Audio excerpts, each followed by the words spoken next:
আসসালামু আলাইকুম রহমতুল্লাহ বারাকাতু। আপনাদের সম্মুখে কিছু কথা নিয়ে আমি হাজির হয়েছি।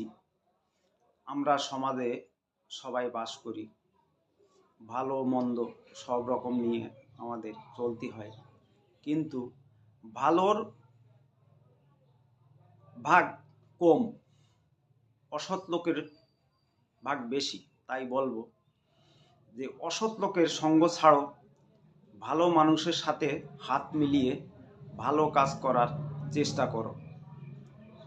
কিছু কিছু লোক আছে, তারা ভালো কাজ না করে মন্দর দিকে ছুটে বেড়াইয়ে অশ্লীল কিছু কর্মকাণ্ড তারা করে বেড়ায়।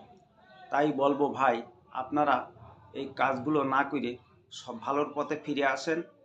আমি আপনাদের জন্যে অনেক অনেক দোয়া করব, কিন্তু আপনারা খারাপ কাজটি করবেন না, এটাই আপনাদের কাছে অনুরোধ।